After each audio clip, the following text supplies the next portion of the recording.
otra forma de disociación. Entonces, esta es una disociación sencilla y esta es una un poco más complicada. Entonces, cuando nosotros queremos esquematizar esta disolución acuosa del ácido clorhídrico, nosotros utilizamos el equivalente K, que es una reacción completa. Entonces, ¿cómo se va a trabajar con esto? Ya se tiene que trabajar. Sería concentración analítica del cloro, ¿ya? El cual tenemos que nosotros disociar ¿no? El hidróneo va a ser igual a la concentración del cloro más la concentración del agua. Esta fórmula, que es más disociativa, nos indica la disolución del compuesto como tal, ¿ya? Entonces la clave específicamente está que la disolución puede ser sencilla y simple, pero también puede ser compleja. Esta es una compleja, ¿ya? Cuando el agua se protoniza y forma el ion hidróneo. Y en este caso, entonces, nosotros tenemos ya de que el hidróneo va a ser igual a la concentración iónica del OH, del oxidrilo, ¿sí? En relación al agua. ¿Por qué? Por despeje, más que todo es por despeje. Ya, aquí tenemos, o sea que aquí el despeje, ya específicamente, donde nosotros tenemos esta concentración, que sería el del hidróneo. No se puede distinguir entre el hidróneo, que proviene de la reacción del ácido clorhídrico, con el agua, de aquellos que provienen de la autoprotólisis del agua. O sea, siempre cuando nosotros tengamos una molécula de agua y tengamos un donador de hidrógeno, en este caso, ya fue a formar el hidrógeno. Y este elemento que sale, este elemento que lo hemos desprotonizado, lo hemos sacado solo, ya queda a disposición como una concentración definida, ¿ya? Pero esta reacción tiene que ser equilibrada. Por tanto, en presencia de ácido fuerte, la autoprotólisis del agua estará fuertemente reprimida y al menos que la solución del ácido clorhídrico sea muy diluida, el aporte del hidróneo del agua podrá despreciarse en comparación con el aporte del ácido clorhídrico. En este caso, el hidróneo ya es el resultado de una aceptación. Y si nosotros lo comparamos con el ácido clorhídrico, entonces el hidrógeno del agua podrá despreciarse. ¿Por qué? Porque el ácido clorhídrico ya es un compuesto definido y tiene una masa, tiene un peso. Entonces, cuando uno hace eso, se hace la depreciación del agua, por eso se podrá depreciar. Entonces el hidrógeno va a quedar igual a ¿qué? Al cloro, que va a ser igual a la concentración del hidrógeno. Por ejemplo, para una solución de concentración de 10 a la 2 molar en ácido clorhídrico, la concentración de oxidrilo será OH, ¿no? Va a ser igual a 10 a la menos 12. Entonces, ¿cómo yo llego a obtener esos porcentajes, ¿no? Porque me da el ejercicio, me da. Yo no les voy a dar por si acaso estos ejercicios, no les voy a dar, ¿ya? Pero sí hay que entender de que tiene que haber un equilibrio entre las fuerzas molares, especialmente cuando se trabaja con el agua. Siempre el agua tiene tendencia a formar hidrógeno cuando se le dona un protón, ¿ya? Y cuando pierde, tiende a formar el oxidrilo. Esa es la diferencia. Después vamos a ver algunos ejemplos en la próxima clase, en el próximo tema. En cambio, en la disolución del ácido, perdón, aquí hay una desconfiguración, un ratito.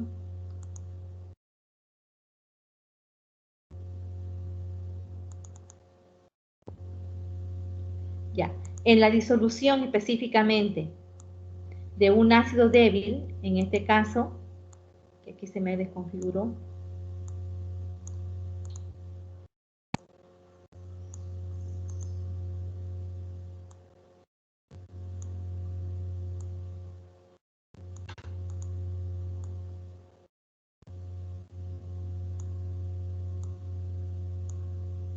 en este caso tenemos la disolución del ácido débil, ya el ácido débil con el agua le va a donar un protón en este caso y va a quedar el ion hidróneo más el ácido suelto, ¿no ve? Más el componente que es una masa que se une al ácido. Es lo mismo que el anterior. Perdón, es lo mismo que el anterior que hicimos. que, a ver, vamos a ver que este, es lo mismo que esto, ¿ya? Solamente que cuando nosotros trabajamos con un ácido, en este caso fuerte, con el agua le da un protón y queda hidróneo y queda liberado el compuesto, ¿ya? Es lo mismo, es el mismo ejercicio, no ha cambiado, es el mismo, ¿ves? El ácido más el agua forma el hidróneo, más la liberación del compuesto, ya que es el resultado de la desprotonización, ¿ya? En este caso, si tenemos dos moléculas de agua, las dos moléculas de agua se van a disociar en un hidróneo y un oxidrilo. Parte del ácido estará ionizado, ya, como A, ya, y parte permanecerá en estado molecular asociado. Esta sección de A en realidad sería un ion con carga negativa, ya, que puede ser de formas diferentes. Pero lo que interesa aquí es entender bien que cuando yo quiero disociar, quiero separar un compuesto, y utilizo un medio acuoso, el medio acuoso va a hacer que este capte protones. Ahora, si nosotros tenemos en la concentración, que va a ser igual al ácido, más la disociación, entonces el hidróneo va a ser igual al hidróneo del ácido más el hidróneo del agua. Entonces el hidróneo va a ser igual a, en este caso, que es el que tenemos, ¿no? El A, más que es como resultado del ácido, más el oxidrilo, porque es como resultado del agua, ¿no? Entonces, estas disociaciones que se realizan se hacen para ver el intercambio que hay en un medio acuoso. Siempre cuando un ácido pierde un protón, tiende a irse a formar enlaces con compuestos como ser polares, como el agua. Decía a ustedes que no puede haber un matrimonio con diferentes tipos de composición y les decía en serio. Lo que pasa es que en química es bien discriminativo el asunto. No es en química, cuando nosotros trabajamos con elementos químicos, solamente se unen aquellos que se parecen. No se unen aquellos. Un no polar no se puede unir a un polar, no se puede. Tienen que ser dos de la misma estirpe, del mismo tipo. Este es el ejercicio, un ratito. Tenemos esta disociación, ¿ya? En el caso de esta disociación, ya lo vamos a dejar pendiente posteriormente, para hacer la disociación, en este caso que no es un medio acuoso. En los anteriores hicimos con un medio acuoso que era más fácil, porque formaba hidrogenio y oxidrilo. En este caso no, es una sal fuerte y un ácido débil.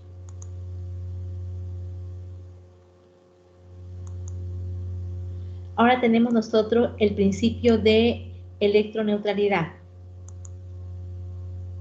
En el principio de electroneutralidad, toda solución acuosa es eléctricamente neutra, ¿ya? Cuando nosotros hablamos de carga, hablamos que la sumatoria de cargas positivas va a ser igual a la sumatoria de cargas negativas.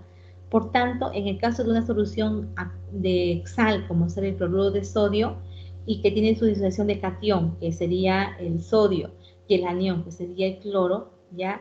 Y formación de hidróneo y la formación de oxidrilo, ¿ya? En su composición que va a formar parte de en su disociación, ¿ya?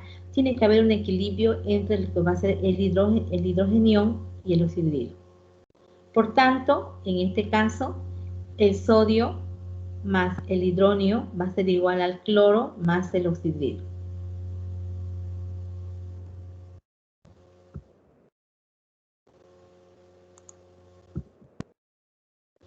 Vamos a hablar de lo que va a ser ahora la solución de un ácido débil.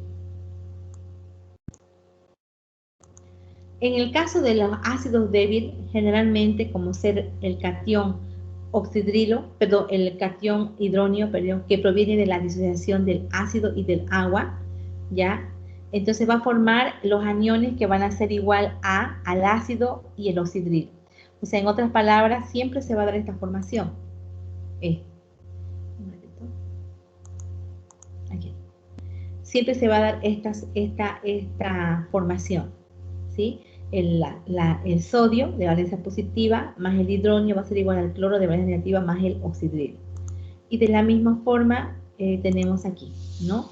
Entonces, en este caso, vamos a tener siempre el hidronio, va a ser igual al ácido más el oxidrilo, para que haya un equilibrio.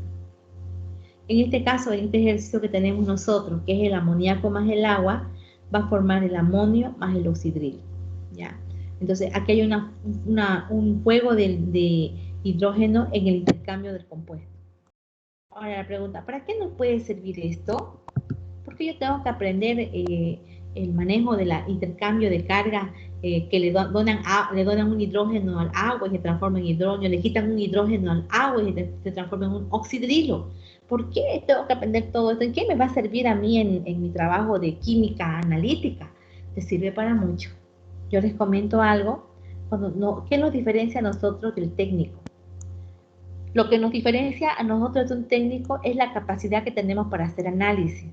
Y muchas veces los reactivos vienen en forma química, ¿ya? O sea, vemos una reacción química, pero ¿por qué este reactivo está ácido? Agarramos un papel pHímetro y verificamos realmente que el reactivo estaba acidificado.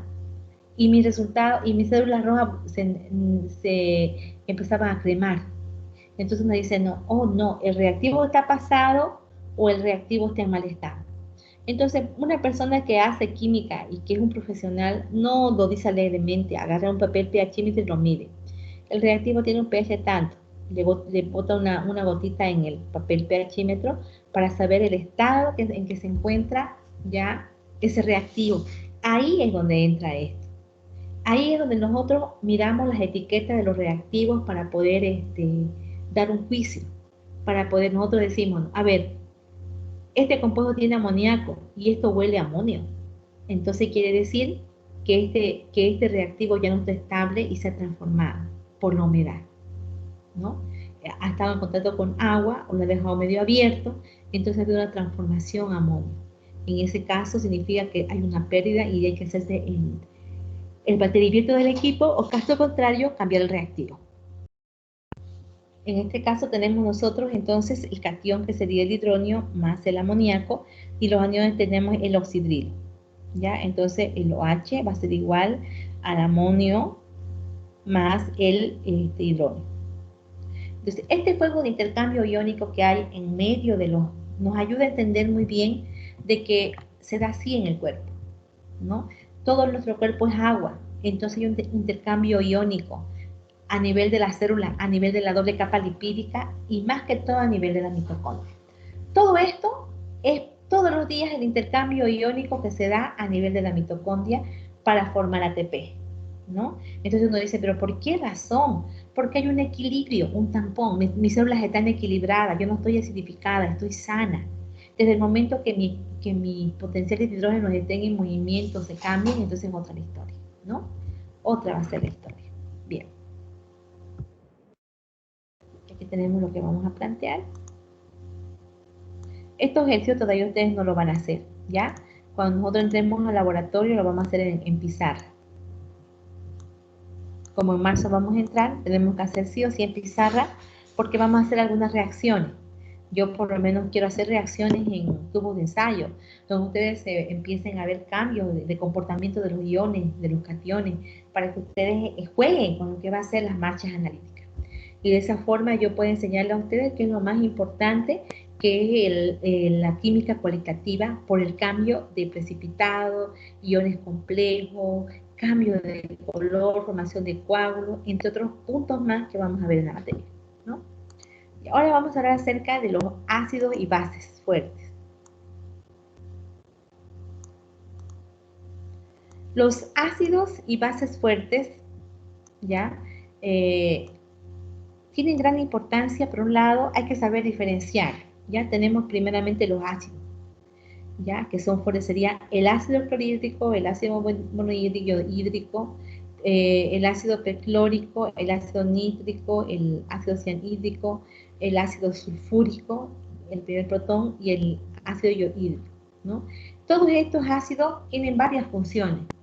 Una de las funciones grandes es actuar como reveladores de unas reacciones químicas. Y ustedes se me van a dar cuenta cuando hagan el laboratorio de química analítica 2, cuando estén en mi otra materia, y donde van a ver cómo nosotros trabajamos mucho con este intercambio iónico.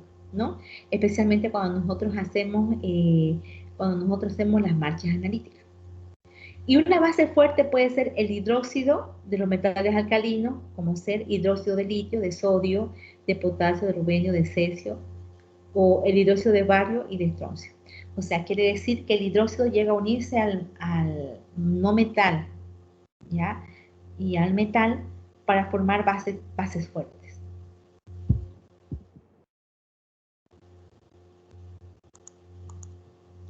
Por otro lado, también, cuando nosotros juntamos, por así decir, el ácido clorhídrico con el agua, va a formar el hidronio más el cloro. Las dos moléculas de agua van a formar el hidronio más el oxidrilo. En este caso, hablamos de un equivalente, dos equivalentes y tres equivalentes, ¿ya? Entonces, el primer equivalente tenemos nosotros, que es el hidronio más el oxidrilo, que hay una constante que se maneja, que es 10 a la 14. Entonces, ¿qué son las constantes? Las constantes son valores numéricos que se han sacado de un conjunto de prácticas que se han hecho por encima de 1000, donde el mismo número se repite, no cambia, está en el mismo, ¿ya? El mismo número se repite, ¿ya? Entonces se vuelve una constante, se da según cierto tiempo, se da el mismo valor, entonces se vuelve una constante. En este caso, tenemos 1, 2, 3, tenemos, ¿no? En el caso si nosotros agarramos y analizamos el ácido clorhídrico, nos vamos a dar cuenta que en medio acuoso el ácido clorhídrico va a formar el hidrógeno y el cloro, y va a liberar eso, el cloro. Pero después nos damos cuenta que va a formar las dos moléculas de agua y otra vez va a formar el hidrógeno con el oxidrilo. Entonces, estas reacciones de intercambio hacen que se mantenga el equilibrio aún a nivel molecular. Por ejemplo, el hidrógeno va a ser igual al oxidrilo más el cloro, ¿ya? ¿Y esto a raíz de qué? De un despeje, ¿no? A veces los despejos dicen, no, ¿por qué voy a despejar? Porque tienes que hacerlo, porque tenemos que encontrar con quién está intercambiando protones y electrones. El intercambio de protones y electrones se da cada rato y es algo normal, porque quien no hace ese intercambio de protones, entonces no está en movimiento, y la vida es un movimiento. Quiere decir que constantemente a nivel celular nuestros protones entran, salen, ¿ya? Y cuando es mayor el ingreso de un elemento como es el sodio, ahí se hincha la célula, ¿ya? Porque no están saliendo al mismo ritmo, ¿no? Y ese intercambio entre el hidrógeno y el agua es mínimo, pero se da constantemente. En los ácidos fuertes, en caso de los ácidos fuertes tenemos nosotros, si vamos a determinar estos cálculos que hacemos, ya nos vamos a dar cuenta que pH, la determinación de pH, va a ser igual a menos logaritmo del hidrógeno, ¿no? Entonces, hidrógeno va a ser igual a ese cálculo que se está realizando de la concentración del analito, ¿ya? Entonces, nosotros tenemos que si ese cálculo del analito es igual a 10 a la menos 5 molar, entonces calculamos con la ecuación cuadrática. Y es así que se utilizan los cálculos para hacer ese intercambio iónico. No se preocupen, chicos, no se preocupen. Quizás esto lo han visto en otra materia, ¿no? Quizás lo han visto en química general. Bien, ahora vamos a hablar del cálculo del pH de una solución base. ¿Por qué la importancia del cálculo del potencial de hidrógeno o de hidrogenión? La importancia radica específicamente porque existen elementos componentes que se llaman las bases fuertes. En este caso, el hidróxido de sodio, que es una base fuerte, se va a descomponer en sodio más el oxidrilo. Y con las dos moléculas de agua va a formar el hidrógeno más el oxidrilo, ¿ya? Y los equivalentes que lo componen va a ser 10 a la 14, que es una constante ya, que se da, ¿ya? Y va a ser también el valor de sodio, va a estar liberado. O sea, listo para que se una a otro compuesto. ¿Ya? Entonces ahí tenemos que el oxidrilo va a ser igual a el hidrógeno más el sodio, ¿ya? Y es ahí como se hace el reemplazo, ¿ya? Y con los valores que se tiene. O sea, en otras palabras, intercambio. Una sal es diferente que un ácido, ¿ya? La sal tiene la tendencia a unirse al agua. La base no es así. La base se descompone y en la segunda fase este hidrógeno liberado puede formar parte con el agua y formar el hidrógeno. De esa forma se entiende ese intercambio.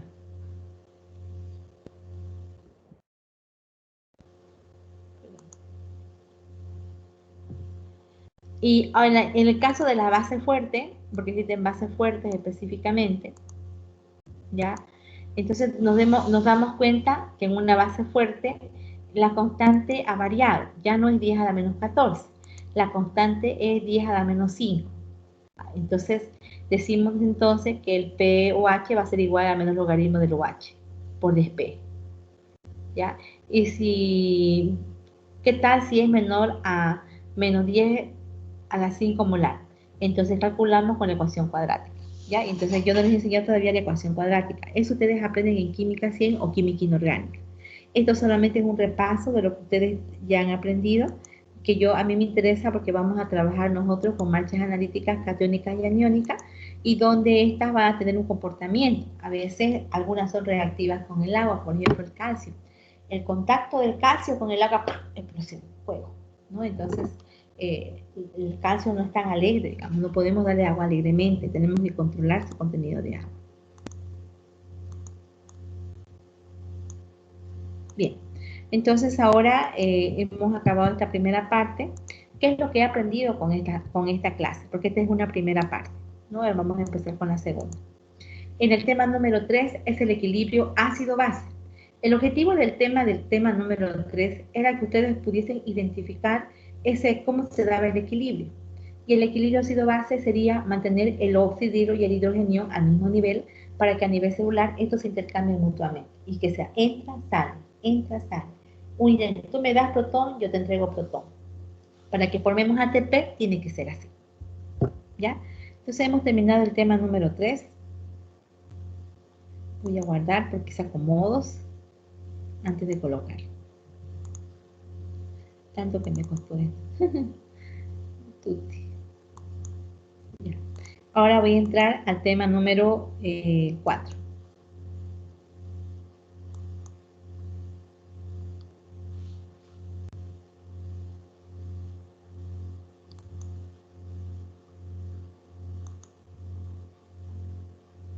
Bien, voy a hacer la toma de la asistencia en este momento de los que están presentes.